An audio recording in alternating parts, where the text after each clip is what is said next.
Hello. ഇന്നലെ ബ്രഹ്മയുഗത്തിന്റെ trailer റിലീസായ മുതൽ സോഷ്യൽ മീഡിയയിൽ ബ്രഹ്മയുഗം നിറഞ്ഞു നിൽക്കുകയാണ്. യൂട്യൂബേഴ്സ് എല്ലാം ട്രെയിലർ ഡീകോഡിങ്ങും ഒപ്പീനിയനും കൊണ്ട് ആകെ തകർത്തെടുക്കുകയാണ്. പക്ഷേ ടീസർ കണ്ടപ്പോൾ ഇത് FDFS കാണണമെന്ന് തീരുമാനിച്ച ഞാൻ ടീസർ കണ്ടപ്പോൾ ഇത് ഫസ്റ്റ് ഡേ ഫസ്റ്റ് ഷോ കാണണമെന്ന് തീരുമാനിച്ച ഞാൻ ട്രെയിലർ കണ്ട ശേഷം ഇനി ഇത് 1-2 ദിവസം കഴിഞ്ഞ് കണ്ടാൽ മതി എന്നുള്ളൊരു ആറ്റിറ്റ്യൂഡിലാണ് ഇപ്പോൾ. തെറി വിളിക്കാൻ വരട്ടെ, അങ്ങനെ തീരുമാനിക്കാൻ അല്ലെങ്കിൽ അങ്ങനെ ചിന്തിക്കാൻ ചില കാരണങ്ങളുണ്ട്. അത് ഏതൊക്കെയാണെന്ന് ഞാൻ എക്സ്പ്ലെയിൻ ചെയ്യാം. ബ്രഹ്മയുഗം ആദ്യത്തെ ദിവസം കാണണ്ട എന്ന തീരുമാനത്തിന് പിന്നിൽ ആദ്യത്തെ കാരണം ഇതൊരു എൻ്റർടൈൻമെൻറ്റ് ഫാക്ടർ കുറവുള്ളൊരു ആർട്ട് സിനിമയോട് അടുത്ത് നിൽക്കുന്ന ഒരു ക്ലാസ് സിനിമയായിരിക്കും എന്നതാണ്. നിങ്ങൾ ട്രെയിലറിൽ നിന്ന് തന്നെ നിങ്ങൾക്ക് മനസ്സിലായിട്ടുണ്ടാവും, ഇതൊരു ടൈം ലൂപ്പോ അല്ലെങ്കിൽ ലൂസിഡ് ഡ്രീമിങ്ങോ ബേസ് ചെയ്തിട്ടുള്ള ഒരു കൺസെപ്റ്റ് ആയിരിക്കും. ഒരു മനയിൽ വെച്ച് നടക്കുന്ന രീതിയിലാണ് ഈ കഥ. എന്തായാലും അതിനകത്ത് എൻ്റർടൈൻമെൻറ്റ് എന്നുള്ള സംഭവം കുറയാനാണ് സാധ്യത. അപ്പോൾ എൻ്റർടൈൻമെൻറ്റ് ഇല്ലെങ്കിൽ ഒരു സാധാരണ പ്രേക്ഷകനെ സംബന്ധിച്ചിടത്തോളം ആ സിനിമ കണ്ടിരിക്കാൻ ബുദ്ധിമുട്ടാണ്. ഉദാഹരണം പറഞ്ഞാൽ, നൻപകൽ നേരത്ത് മയക്കമെന്ന സിനിമ ഇവിടുത്തെ റിവ്യൂവേഴ്സും യൂട്യൂബേഴ്സും എല്ലാം തള്ളി മറിച്ച് മുകളിൽ കയറ്റിയ സിനിമയാണ്. ഫിലിം ഫെസ്റ്റിവലിൽ അതിന് ടിക്കറ്റ് കിട്ടാനില്ലായിരുന്നു. അതിന് സ്പെഷ്യൽ ഷോ വേണമെന്നും പറഞ്ഞ് ആരാധകർ ബഹളമുണ്ടാക്കി. അന്ന് ഫിലിം ഫെസ്റ്റിവൽ ഡയറക്ടർ കൂടിയായ ചെയർമാൻ ശ്രീ രഞ്ജിത്ത് പറഞ്ഞത്, ഈ സിനിമ തിയേറ്ററിൽ വരുമ്പോൾ എത്ര പേര് കാണുമെന്ന് നമുക്ക് നോക്കാം, എത്ര പേര് ടിക്കറ്റ് എടുത്ത് സിനിമ കാണുമെന്ന് നമുക്ക് നോക്കാമെന്നാണ്. അതുപോലെ തന്നെ സംഭവിച്ചു. തിയേറ്ററിൽ വന്നപ്പോൾ എത്ര പേരാണ് നൻപകൽ നേരത്ത് മയക്കം കണ്ടത്? ആ സിനിമ തിയേറ്ററിൽ ആവറേജ് മാത്രമാണ് കളക്ട് ചെയ്തത്.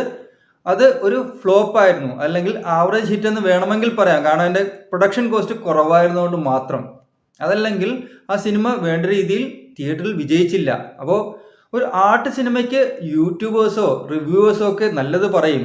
അവരതിനെ അനാലിസിസ് ചെയ്ത് വളരെ സംഭവമായിട്ട് നമ്മളുടെ മുന്നിൽ അവതരിപ്പിക്കുമെങ്കിലും ഒരു സാധാരണ പ്രേക്ഷകന് ഇത്തരം സിനിമകളെ ഉൾക്കൊള്ളാൻ ബുദ്ധിമുട്ടായിരിക്കും. അത്തരം സിനിമകളെ സഹിച്ച് തിയേറ്ററിൽ ഇരിക്കാൻ ബുദ്ധിമുട്ട് തന്നെയായിരിക്കും. രണ്ടാമത്തെ കാരണം, ഇതൊരു ലൂസിഡ് ഡ്രീമിങ് അല്ലെങ്കിൽ ടൈം ലൂപ്പ് ബേസ്ഡ് സിനിമയാണ് എന്നുള്ളൊരു കൺസെപ്റ്റാണ്, ഒരു ചിന്തയാണ്. ഈ ലൂസിഡ് ഡ്രീമിങ് അല്ലെങ്കിൽ ടൈം ലൂപ്പ് ബേസ്ഡ് സിനിമ വരുമ്പോൾ അതിനെ മനസ്സിലാക്കാൻ അതിനുവേണ്ട ബുദ്ധി നമുക്കുണ്ടാവണം, അതിനുവേണ്ട ചിന്ത നമുക്കുണ്ടാവണം, അത്തരം സിനിമകൾ കണ്ടൊരു ശീലം ഉണ്ടാവണം. ഒരു സാധാരണ പ്രേക്ഷകന് അവിടെ നിന്ന് ചിന്തിക്കാനുള്ള നേരമില്ല, അതിന് ചിന്തിച്ച ആ ലെവലിലേക്ക് എത്താനുള്ള ഒരു കഴിവുമില്ല. ഒരു സാധാരണ പ്രേക്ഷകനെ സംബന്ധിച്ചിടത്തോളം അല്ലെങ്കിൽ ഒരു ഫാമിലി ഓഡിയൻസിനെ സംബന്ധിച്ചിടത്തോളം ഇൻ്റർനാഷണൽ സിനിമകൾ കാണുന്ന, കൊറിയൻ സിനിമകൾ കാണുന്ന യുവകൾക്ക് അത്തരം സിനിമകൾ ഇഷ്ടപ്പെടും.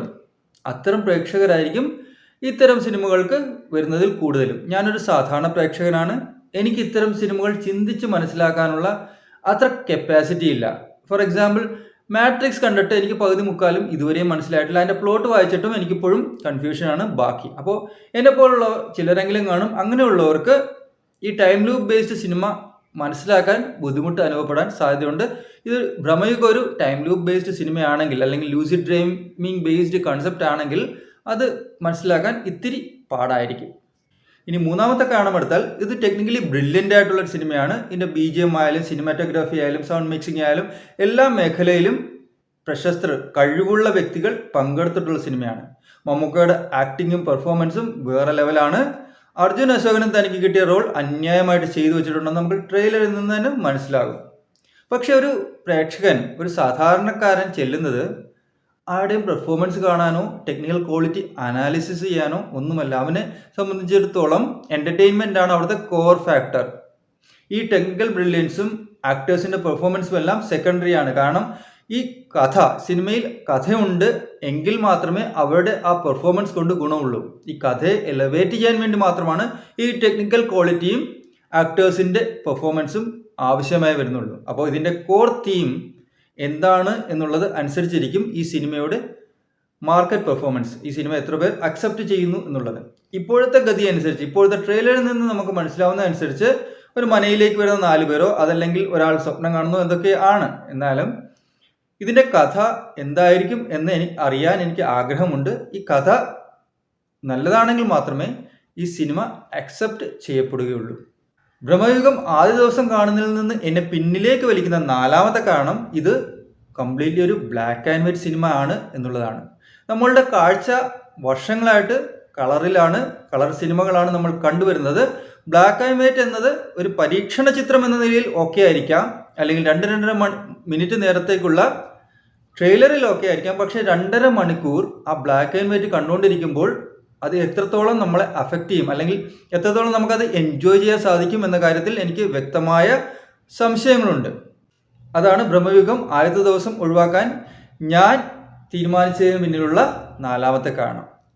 തീർച്ചയായും നമ്മൾ ഓരോരുത്തരും സിനിമ കണ്ടു തന്നെയാണ് വിലയിരുത്തേണ്ടത്. റിവ്യൂവേഴ്സ് അവരുടെ കാഴ്ചപ്പാടിലാണ് സിനിമയെ പറ്റി പറയുന്നത്. അവരുടെ ആസ്വാദന രീതി വേറെ ആയിരിക്കും, നമ്മളത് വേറെ ആയിരിക്കും. അപ്പോൾ നമുക്ക് അവർ പറയുന്നത് കേട്ടിട്ട് സിനിമ നല്ലതാണോ ചീത്തയാണോ എന്ന് തീരുമാനിക്കാൻ പറ്റില്ല. മറ്റുള്ളവർ ആരും പറയുന്നത് കേട്ടിട്ട് നമുക്ക് ഒരു സിനിമയെ പറ്റി തീരുമാനമെടുക്കാൻ സാധിക്കില്ല. എന്നിരുന്നാലും ഒരു 2 ദിവസം കഴിഞ്ഞ ശേഷം സിനിമ കാണാൻ പോകാനാണ് ഞാനിപ്പോൾ തീരുമാനിച്ചിരിക്കുന്നത്. എന്നെപ്പോലുള്ള സാധാരണ ചിന്താഗതിയുള്ളവർ, സാധാരണ രീതിയിൽ സിനിമയെ സമീപിക്കുന്നവർക്കും അത് തന്നെയായിരിക്കും നല്ലത് എന്നാണ് എൻ്റെ അഭിപ്രായം. നിങ്ങൾ നിങ്ങളുടെ അഭിപ്രായം രേഖപ്പെടുത്തൂ. നന്ദി. വീണ്ടും കാണാം. ബൈ.